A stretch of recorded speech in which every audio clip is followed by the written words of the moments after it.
Hello and welcome to our Bible's time again. This week we're going to hear about a special woman in the Bible and a very special promise. Moses was a special servant of God. That is because God spoke to Moses face to face. He has never done that again. This week though, Moses is getting very old. When he was 120 years old, God took him up to a mountain, and there he let him see the promised land. As you remember, he couldn't go to the promised land because he was disobedient to God. But God allowed him to see the promised land before he died. While on the mountain, Moses died, and God buried him. Soon after Moses' death, God chose another leader. He chose Joshua, who was one of the spies who 40 years ago believed they could go into the promised land and to conquer it. God told Joshua that it was time to cross the Jordan River and to go into the promised land. God also told Joshua that everywhere you put your foot, I will give you the land, just as I promised. As I was with Moses, I will be with you, Joshua. Joshua was getting ready to go into the promised land, and he sent out 2 spies to go into the town of Jericho. The 2 men went into the town of Jericho and began to look around. And they went to a woman's house named Rahab to spend the night. While they were there, the king of Jericho had also heard that they were in town and sent out a couple of spies himself. When Rahab heard that the king's men were looking for the 2 spies from Israel, she took them up to the roof and hid them in stalks of flax. And then she went down and talked to the king's men and told them that the 2 spies were there, but they left and she did not know where they went. Flax looks like corn stalks, so they were pretty well hidden. After the king's men left, Rahab went back up to the roof and talked to the 2 spies from Israel. There she told him that all of Jericho and the king is very worried about the people of Israel coming in to conquer them. They were afraid because they had heard about the things that God had done for the Israelites and that their God was so powerful. She also told them that she was not afraid because she knew that their God was the only one and true God. And she then asked them a special favor. She asked them if they could save her and her family.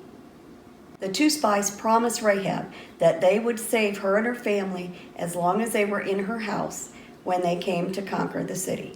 Rahab also told the men that she was not afraid because she knew their God was the only one and true God. Then she asked them a very special favor. She asked them if when they came to conquer the city, if they would save her and her family. The spies agreed to save Rahab and her family and told her that they needed a special sign for the others who were coming. They told Rahab to hang a red cord out her window so that when they came to conquer the city, all would see that and know that that was where they were to save her. Shortly after that, Rahab agreed to let the men out. You see, her home was on the wall of the city, so she lowered a cord and let the men down, and they went off and escaped through the woods. After the 2 spies hid in the woods for 3 days, they went back and met up with Joshua, and they told him, Joshua, surely the Lord has given us this land because all the town of Jericho is afraid of our powerful God. Meanwhile, back at Jericho, Rahab hung the red cord out her window so that the Israelites would see the red cord when they came to conquer the city of Jericho. Do you know what makes Rahab so special? Well, let me tell you. Rahab ended up being King David's grandmother, which means she ended up being Jesus' great-grandmother. Isn't that exciting?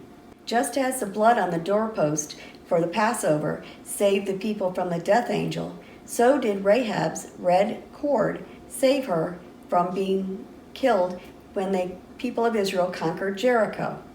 Now that's pretty exciting.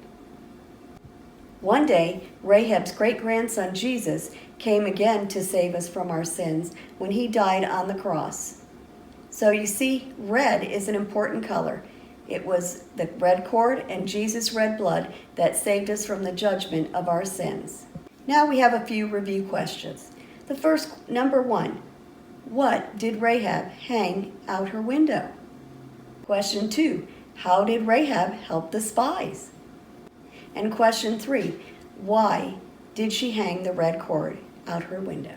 That was our story for this week. Remember, also attached to this email are some worksheets for you to do. Ask Mom and Dad to print them out. Remember that Mr. Phil and I are praying for you and we love you. Looking forward to when we will see you again. Have a wonderful day. Goodbye until next time. See you soon.